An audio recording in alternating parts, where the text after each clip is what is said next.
very pleased to welcome Phil Bartow to the Squashing the Market podcast. Phil is my first guest to bring an institutional investor's perspective to the financial technology industry. A graduate of Williams College and Columbia Business School, Phil is currently the head of FinTech and marketplace lending at Soundpoint Capital Management. Prior to joining Soundpoint in early 2019, Phil was the portfolio manager at RiverNorth Capital Management, where he managed, among other pools of capital, one of the first SEC-registered mutual funds to invest in loans originated by fintech companies such as Lending Club and Prosper. Welcome, Phil. Awesome. Thanks for having me, Bill. Let's start out, Phil, by talking about your journey from Williams College into the investment business. How did you get to the seat you're in today? Sure. So I, like a lot of college students, wasn't really 100% sure what my plans were. As you said, I went to Williams. There was a pretty healthy interaction between Williams and the Wall Street community, and was at that point it was mostly sell-side investment banks. That was sort of a pretty active channel for Williams kids from a recruiting perspective. So I kind of got my ducks in a row as much as I could to be a summer intern. Lehman Brothers in New York was the place that I got connected with that summer. I didn't really know a lot the difference between investment banking and sales and trading at that point, so I signed up for sales and trading. So I was a summer intern in summer of 2001 downtown at Lehman. They were nice enough at the end of that summer to give me a full-time offer for the following year, so to start after graduation in 2002. So that was great. That made my senior year great and enjoyable. And then I joined Lehman full-time in the sales and trading program right shortly after Williams graduation. And then take us through from Lehman to Soundpoint today. How did you get into the credit side of the business and dealing with investments and loans? Yeah, so again, also, it feels a little bit arbitrary looking back on it, but when I was joining Lehman, sort of the groups that you wanted to kind of get into were in the mortgage and the asset-backed business. Those were really kind of the cores of the core elements of the firm. So I was able to get into the mortgage trading, asset-backed trading business, and worked my way up from there, kind of thinking about how that relates to what I do today. Pre-crisis, loans in whole loan form really were generated by banks. They were originated by banks, and then quarterly, semi-annually, annually, they would come to places like Lehman and say, we need to kind of sell risk. So they would look to offload either whole loans or loans in securitized product form. So our job at Lehman really was to figure out, looking at disparate pools, so pools that were not really related, how do you forecast future losses? How do you forecast prepayments on a pool of loans that you don't really know a ton about? So kind of thinking about what I do today versus where I started my career, right? Like those skill sets still kind of overlap. Markets have changed. These assets are, less so originated today by banks and a lot more by fintech companies. And what's the difference between loans that are originated by fintech companies versus loans originated by banks? Are there features or metrics that you look at that are different? No more banker boxes. So when we would What's a banker box? A banker box is those big cardboard boxes that they would put all the loan files in. So when we would say, sure, you want us to bid some loans, you would get in the mail bankers boxes with loan files, and that's what you would figure out what you had.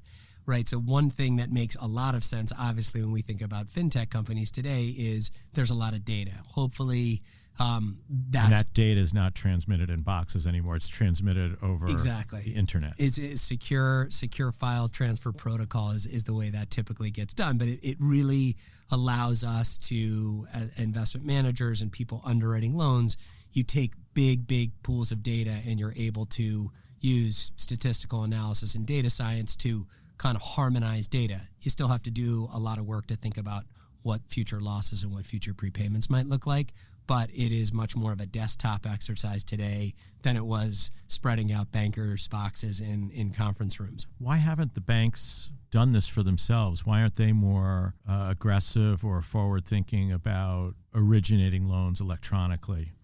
It's a good question. I think the answers are probably not uniform for all the different banks. I think some would say we have a really great credit card business, and if we offer installment loans, we might be kind of eating into that.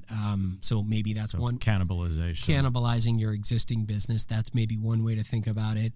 The other way to think about it might be, if you're someone like JP Morgan, is it better to use your vast balance sheet to create very large syndicated loans to fund very large leverage buyouts? And that's a better use of your brand. Is it better for JP Morgan to help finance Warren Buffett buying Heinz?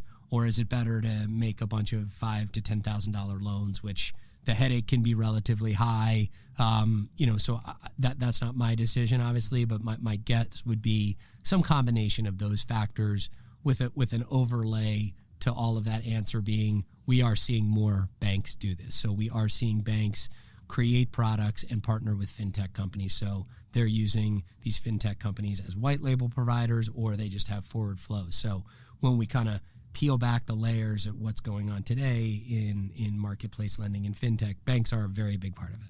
I often hear when I talk to financial technology companies that are in the loan origination business that our algorithm, our underwriting methodology, our use of data, the way we collect data, new data that banks aren't collecting, we're better than banks the way we price credit and underwrite loans. Is that true universally, or is there something unique about fintechs in this regard, or what's happening there? Is that?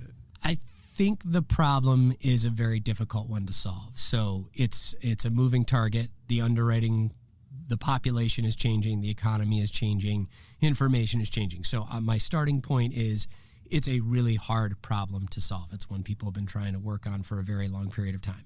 Do I think these companies have a solution? I think they're part of the evolution to figuring that out and using more data. I think they can make a valid argument that what they do relative to straight bureau data and straight FICO scores, that they can create better profiles in that. I think that's their position, and I think we could probably all accept that. Does that extend to the point where the return on the assets is a really good risk-adjusted return? That is sort of to the beholder. But I would say, I think I would agree with you by and large. It's better than other options. Is it where it needs to be a phenomenal risk-adjusted return? In a lot of cases, I'm not sure it's there quite yet. And is it fair to say also hard to tell, because we've been in a benign credit environment for the last several years as these fintech companies have grown up, and they haven't really been truly tested yet by a credit crunch or a recession or lots of unemployment, things like that. For sure, that's the big knock when you talk to potential investors or potential allocators is, hey, this thing hasn't really been through an 2008 cycle, and that's a fair point. Marketplace lending has had its fits and starts, even in the backdrop of a really benign credit environment, which is on the one hand encouraging and on the other a little bit disconcerting that there's been underperformance in the backdrop of a really, really strong credit environment. I think when we talk to companies that maybe had underperforming vintages there, it's really important to dive into that, right? I think it's important to own up that, hey, that was a bad vintage. Let's talk about it. What did you miss?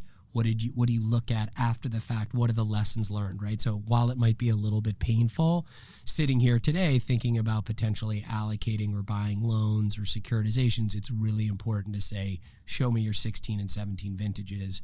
Okay, they didn't hit the targets. What went wrong? What would you do differently? So that can potentially serve as kind of a fire drill or a precursor to when we do have fundamental slowdowns, that they have a playbook they can look to. Take us through a typical situation. Let's say there's a financial technology company that has a pool of loans or a forward flow agreement that you're considering getting involved with, investing in. What's the analysis you go through, the due diligence, the process? How does that work? And how long does it take? It takes a while. I would say typically these things are 6 to 12 months from when we get kind of first contact. We'll get some high level materials. We try and kind of understand what the product is designed to do.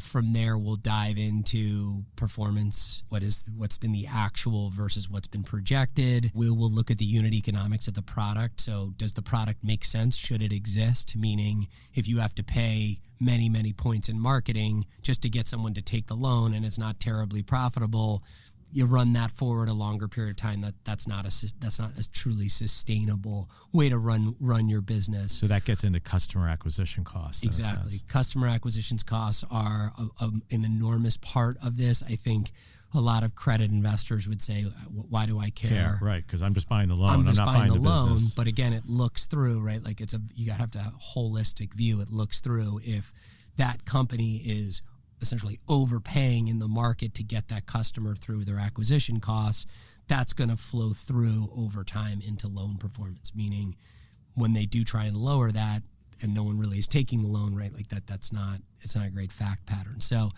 I think the process, despite the fact that we're buying pools of loans, we really do a lot of work from a loan perspective, but we do a lot of work as though we were making an equity investment in that platform. So we're looking at the management, we're looking at their compliance procedures, we're really doing a full dive into that company, because what we wouldn't want is to be right on credit and wrong on the company, and the company isn't around anymore, right? Like I think the expectation on performance would be certainly not good on loan performance if the company weren't around in its current iteration. So that's sort of a differentiator versus if you were investing in typical corporate credits of mature companies. My sense is you're really looking at a lot of financial metrics and interest coverage ratios and maybe the covenants of the deal, but you're not really concerned with the business as a going concern itself. Is that because fintechs are generally smaller, more entrepreneurial, earlier stages in their development? Is that playing into your analysis? Yeah, 100%. They're venture-backed. So their equity capital is really important to them. So the thought is you have an idea, you have some track record. How do we work to synthesize what you've done and where you're taking this in the future? So our underwriting is a lot about loans, but a lot about the company. I try and maintain a pretty active dialogue with the venture capital community. So I'll say, hey, I'm looking at X. Have you looked at that? You passed. Was it a function of valuation where you didn't like the management? So it really is kind of underwriting the platform as well as the loans, which it makes it a longer process. Talk about specifically some of the credit metrics that you look at in particular. You get all this data from a lender and you download it into your own spreadsheets, and then what do you do with it? You crunch those numbers. What are you looking at? Yeah, so we design code to ingest these files, and what we're really trying to look at is to kind of harmonize like a baseline. So what is the performance of the asset? What is the frequency of those cash flows? What is the volatility and certainty of those cash flows? Those cash flows are really driven by return of principal, prepayments, and then obviously losses are in there. So what we're trying to figure out is, what is likely to happen in our base case, give a probability to that happening, come up with a sensitivity analysis that says, okay, if this happens at this probability, this is what my return will be. And on the sort of a bull side, if things go better than I expect, the probability of that and the outcome here. And you're just trying to think about the return is important, the volatility is important of those returns, and thinking about the duration of those returns. So I think about marketplace lending and fintech lending, and I think it really is attractive for a lot of reasons, but the short duration, fully amortizing nature of the loans is a really important key. So talk about that duration for a second. It also puts pressure on you because you have to reinvest that money as it comes back in. Yeah, I would say, in the grand scheme of things, that's relatively a high class problem to have. Like your cash is coming back. That's a really good thing.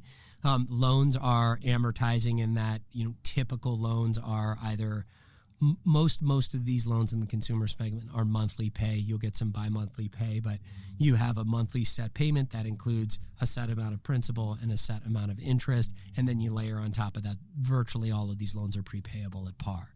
So you just have a lot coming back, which mathematically just means your duration is quite short.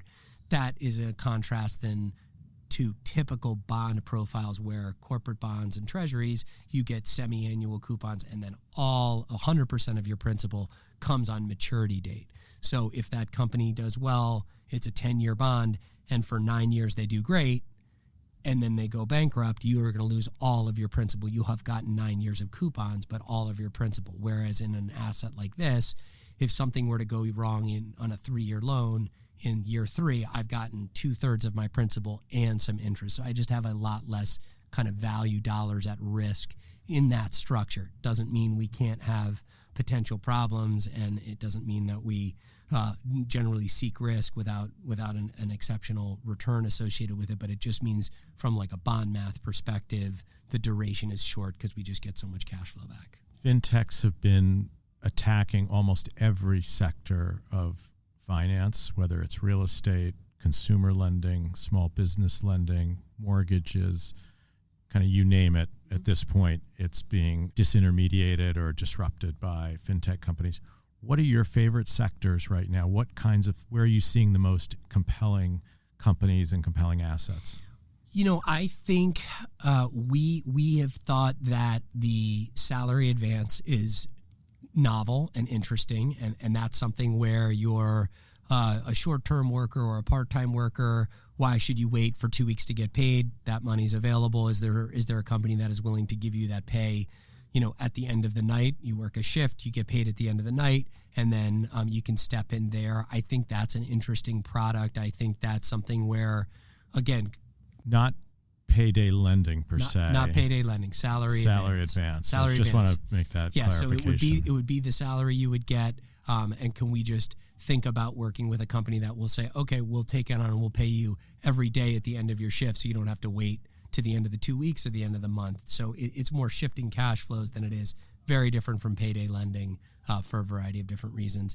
I think point of sale consumer is interesting. I think by and large it makes more sense to the marketplace that someone would borrow money for a specific purchase, whereas other consumer lenders sort of give you a chunky, larger loan than you might need, and the use of those proceeds, you're not really sure exactly what happens. There's some refinancing or some consolidation of debt, but when you basically go to check out for an item, and that item costs $1,500, you can either put it all on your credit card, you can pay for it all today, or you can spread it out over 10 payments. I think intuitively there's something that makes a lot of sense there. So you're running the person's credit, you're looking at their propensity through FICO scores and bureau data to pay you back, and then on top of that, the good itself is informative around what this person may or may not be doing, right? So that item that they're purchasing can also be informative on their credit. So the combination of those factors, those loans tend to be very short, which we like. So I think we met probably 5-ish years ago in a coffee shop in Grand Central. You were at a boutique investment bank at that point, and you were thinking about this whole fintech industry that seemed to be growing up around you and thinking about ways to get involved in it more directly. I can't remember the advice I gave you then, but what would you tell someone today who's interested in getting into fintech? What are the opportunities out there? It's a big world. How would you approach it? How do you think about it? Yeah, I think there's a ton going on between equity and debt. You pick up the paper, see a headline almost every day between venture rounds and debt deals getting done. So there's a ton going on. The space is very active, and I think it's a pretty good place for people to be focused on. I think if you kind of look at traditional finance roles, those in a lot of cases, especially in sales and trading, are really in the throes of disruption at the moment. And we think about fintech as disrupting that. Like that's a pretty natural transition. I think for me, as you mentioned, my view at the time was origination volumes were going to grow pretty dramatically in terms of loans, and fund managers were going to need to have products set up to hold these loans, because generally speaking at that time, funds weren't really doing this and it was hard to do. So my thesis at that point was just there's going to be secular growth and there'll be products around that. I think I have the skill set and the energies to kind of apply it to this, to really understand this and help to create top flight programs and funds that way. I would say like any industry, you've got to dive into it. You got to lean into it. You got to spend your nights and weekends on blogs reading about fintech. You've got to listen maybe even to listening to podcasts. I did all of that. I know Peter Renton is excellent. When I was learning more about this, I listened to all of Peter Renton's podcasts. I think like at a clip, like one Saturday, I listened to all of them and took notes. And I went to a conference, the firm I was working for, we were doing asset-backed stuff. So I went to the asset-backed conference, and then I booked meetings with all these originators, even though I probably didn't have a great reason to be in the room with them from their perspective. I just got in there and I asked a million questions. What are you thinking about? How are you going to grow your business? How are you thinking about fund managers interacting? Are you thinking about securitization? Have you thought about what are your plans, right? So just like anything, you've got to have a passion and a desire to understand it. It should make you happy. It shouldn't feel like work.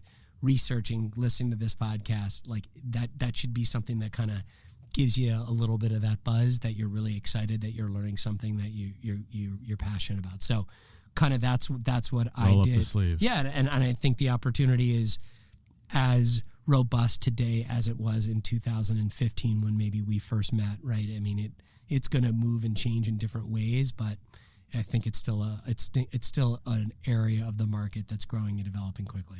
So I sometimes think credit investors they have sort of sometimes a natural skepticism because all they can get is par generally, but things can go bad. They're very worried about the downside. What are the downsides that you're focused on today in fintech assets? What worries you? Yeah, look, the credit profiles are asymmetric that way. You're going to get par back if you do your job really well, and if you don't, you could lose a lot more than par. So when you think about that on a portfolio basis, you need to make sure you have downside protections that you're comfortable with. I would say from my perspective, what I'd like to do when I enter into these things is think about what are the downside protections that I need to get comfortable. So something doesn't go according to plan, the losses are significantly higher. What are my remedies to adjust that? So kind of thinking about that today, we try and think about, okay, we're going to buy a bunch of loans. We get into it and they don't perform well. I don't want to go to the table at that point. I want to have a game plan, and I want to say, see this agreement that we all set up. We said, if this happened, I'm going to get this, right? Because as we all know, it's much easier to negotiate going in when things are in theoretical and you make your case. I'm not suggesting you're not sharing very clearly what your protections are, but if you're stuck with something that's not performing, it's hard to kind of get your protections. I'm thinking about who you're buying from and the servicer and saying, look, if we get into this and performance isn't great, I would like some sort of rebate or some sort of downside protection. So I would say we're always concerned about losses coming in much higher than expected. It's all about loss, right? So we know our coupon, that's fixed. We can debate prepayments. Generally speaking, if you're buying a par asset and you're getting par back, it shouldn't be too negatively convex. So it's really all about loss. And what happens if you get into this thing, everyone tried their best and it's just not performing? Like, you got to have a plan to identify that early and say, it's only 6 months in, it's not working. What are we going to do to fix this? So, and it needs to be documented in a contract. You need to have a document. You need to have a partner that gets that says, look, you're helping our business, right? So when I come in or another institutional investor comes in and buys loans, you are helping to change the enterprise value of that originator. It's really important for them to find the right partner. I generally don't talk about politics on this podcast, but do different political outcomes in the 2020 election have an impact potentially on the credit markets? I think in our world, I'll speak less on the broader credit markets, meaning corporate credit and otherwise, but I think in our markets, in the consumer, the existing current administration has been very kind to, generally speaking, lenders and servicers. I think the CFPB has taken steps back as it relates to payday and high rate loan stuff. So I think the previous administration was really working to kind of clamp that down, and the current administration has taken a step back on that. I'm not making a value judgment on that. I'm just sort of kind of saying things as I see it. I think if you thought that we would have a 2020 outcome where we got a very progressive left candidate in the White House on the backdrop of maybe having a piece of Congress as well too, whether that's, a clean sweep seems like a low probability, but if you did think that was an outcome, you should be thinking about the credits that you hold and the originators you work with. You got to make sure their processes and procedures are really tight and clean, and you should probably think about, if they're high rate lenders, what are the outcomes for them. I'm not smart enough to have all that mapped out, but I would. But it could have an impact. Yeah, it could have an impact. So if you're an investor in high rate loan product and there's that outcome, it's probably something to think about. So one of the things we like to do on the Squashing the Market podcast is talk about our guests' own investment strategies and processes.